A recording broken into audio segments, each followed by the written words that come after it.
Hey guys, you're here for a Solstice of Heroes Titan Objectives Guide with tips and cheeses. You can check the other classes in the video description.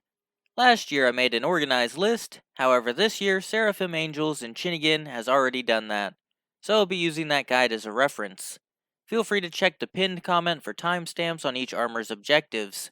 See the video description for the updated Google Doc or to download the images on screen. Note the elemental orbs drop based on your equipped subclass, but mostly just the same element as the weapon you used to kill the enemy. Orbs don't last very long on the ground, so pick them up quickly. While objectives can be done in any order, pay attention to the all category. These are things you should focus on in addition to the activities that you are playing. For Gambit or Crucible, you need to do 3 things. It's usually better to do some Gambit and some Crucible. Note, stay away from Gambit Prime and Competitive because there are no elemental orbs in those playlists. Get your Guardian kills and then go for Void Orbs. Whenever you need a specific elemental orb, make sure to change your subclass to that element as well. Run a Void subclass and Void weapons in regular Gambit. For strikes, you need to launch the Vanguard Strikes playlist. Have a Solar Super and Solar weapons. For free roam, you should do 5 adventures. The easiest way is usually to look at the flashpoint for the week, and there should always be a heroic adventure. You can do the same one all 5 times. You need to do public events on Nessus. For public events, you can double dip. Doesn't really matter if they're made heroic, do it however is faster. After you see the event counted on the armor, immediately fast travel to the same location that you're at. Try and join the same public event, but in a different server instance that has already started, allowing you to do multiple of the same event in just a few minutes. If there isn't an event, fast travel a few more times and you might get lucky. This only works while solo though. I would do the aerial zone last to check how many key fragments you have for packages. For EAZ, you need to defeat 50 enemies with an arc subclass. This automatically completes the other 50 enemies objective. This seems weird because it replaced a harder objective last year that they removed. You will likely need to do multiple runs to get more packages. Make sure to use something that can get precision kills like a hand cannon. After all that, you can upgrade your armor at the statue. Now that you have the Majestic set, you can purchase Universal Armor Ornament Glows from Eververse. For Gambit or Crucible, you can defeat 100 Guardians with arc weapons as a team. This would be easier in Crucible with a fire team of like-minded titans. Hardlight could be a good choice. The Gambit matches are usually quicker in Prime, but then you can't do the 1000 elemental orbs matching your subclass in the all category, so I'd probably do Gambit last. For strikes, you want to choose playlist again. You need to have the same subclass as the elemental burn day. You can check the day by looking at your character menu, then use void weapons for void orbs. Since you don't need completions, you could farm Lost Sectors or Blindwell in the strikes you load into. You need to complete 10 heroic public events. For this, you can double dip as I mentioned in the previous armor objective. Patrols need to be on IO. For patrols, you can re-roll them. While you can't access all patrols at the same time, you can start and then immediately abandon the ones that you don't like. This will allow you to choose a different patrol. Patrols are static and have been mapped on lowly dev, so you can know what patrols are available in every area and what they do.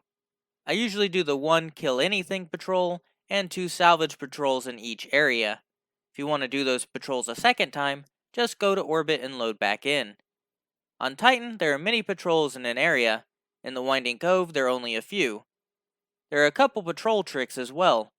For kill anything patrols, you can leave an area and even do a lost sector to complete it.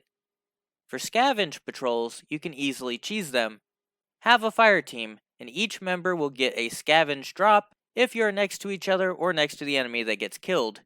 Each player can pick up that same drop on their screen. That means you kill 1 dreg, and you could get 2 to 3 drops as opposed to just 1 if you're solo. This can drastically speed up patrols. The EAZ is pretty easy. Kill 200 enemies and collect 200 orbs, so focus on the all category. 2000 elemental final blows. If you don't use a kinetic, you should be pretty good with this. 100 ability kills will mostly be done by supers, but if not, it will be completed by 100 solar melee kills. If you use Middle Tree Sunbreaker, you can keep using your throwing hammer. There's several things you can do to make this go faster. You could load into a forge and grab a battery relic. Use it to melee enemies and it should count. You can waste all of the ammo in a sword and kill enemies with a solar sword that has no ammo. Load in strikes when brawler is the modifier. Spawn Warmind cells and have a Strength of Rasputin mod to collect melee energy from them. You can even use Monte Carlo to regen melee. You can use 1-2 finisher, but this costs super energy. You can run double outreach, and you can even run a breach resonator mod on your chest. But do not stack 2 breach resonators though. This can also be done quickly in the Whisper Mission Thrall room or put in the Shuro Chi Wish, then drop a rally flag, kill the Thrall, and wipe to repeat. For 300 Fallen and Solar, just use a subclass element of the Elemental Burn Day shown on your character menu. Then farm the Lost Sectors and Archer's Line on the moon with solar weapons. The rest should be done passively. Even bosses if you farmed that particular Lost Sector. Go to the statue and upgrade into Magnificent Armor. Now you can get random rolled armor from opening Solstice packages. These objectives do not need to be completed during Solstice. They are just to unlock the white glow on the armor. The objectives last year were also account scoped. That means if you have all 3 characters currently on Magnificent Armor, you can do all of the objectives at the same time. Some objectives might not unlock retroactively, but if you have all 3 characters on Magnificent Armor, doing 7 Trials wins and other objectives should complete on all 3 classes of Guardians by just doing it once on one Guardian, cutting your effort by 2/3, even though you aren't logged into your other characters.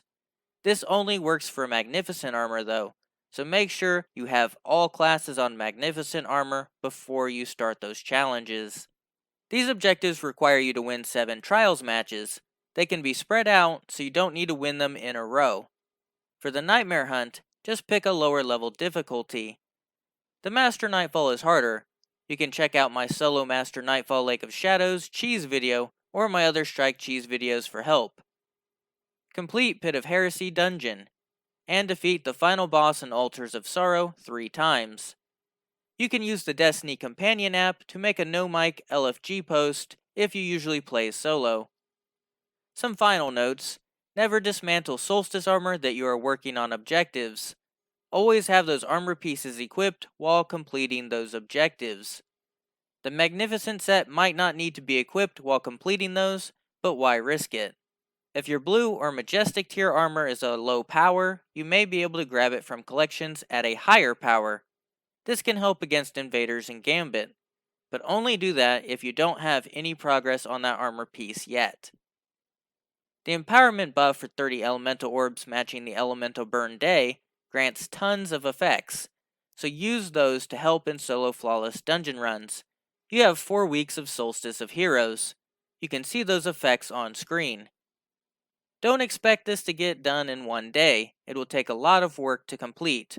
Also check out the pinned comment on this video for any updates to this video guide. Cheese forever, Guardian!